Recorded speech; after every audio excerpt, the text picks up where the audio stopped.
के आधार पर आज बंगाल और उड़ीसा के बहुल क्षेत्र और एरिया में आज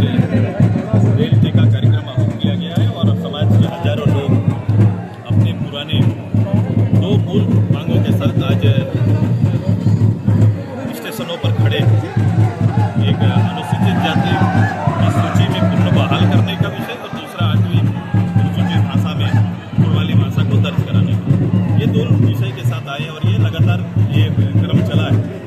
और ये बात लगातार समाज के अलग अलग रूप से अलग अलग संगठनों के माध्यम से लगातार ये बात कही गई है। सामूहिक रूप से आज ये कोशिश रही है सबकी कि लोग एक साथ आए, एकजुट हो, समाज के जो अलग अलग ग्रुप से वो भी एक साथ आए और विषय पर फोकस करें, निर्णय पॉलिटिकल निर्णय होना है, इसका राजनीतिक निर्णय हल निकालना पड़ेगा और ये राज्य सरकारों और केंद्र सरकार के बीच में एक पॉलिटिकल पहल करने की आवश्यकता है।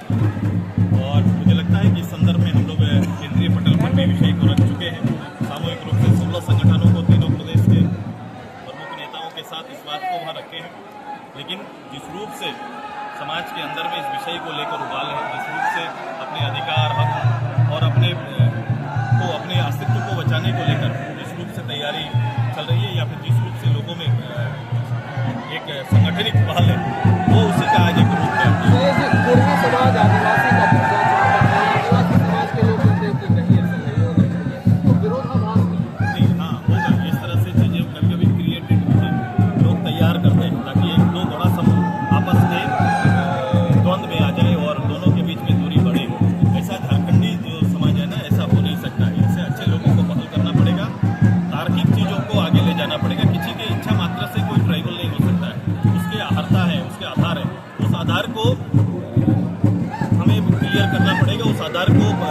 साक्ष्य के रूप में सामने आना पड़ेगा। भारत सरकार के पूर्व गजट, आज़ादी से पहले के गजट, आज़ादी के बाद के गजट में क्या अंतर है, किस कारण से अंतर है, इन चीज़ों को बड़ा खंगाल के एक अच्छा पॉलिटिकल निर्णय की ओर आगे बढ़ना पड़ेगा। ये जो कुछ लोग इस तरह से ऐसे अवसरों का लाभ लेते हैं, मैं समझता हूँ कि इस प्रदेश के दो बड़े समुदाय निश्चित रूप से बड़ी गंभीरता से इस विषय पर आएंगे और एक पटल पर एक दूसरे के खिलाफ नहीं बल्कि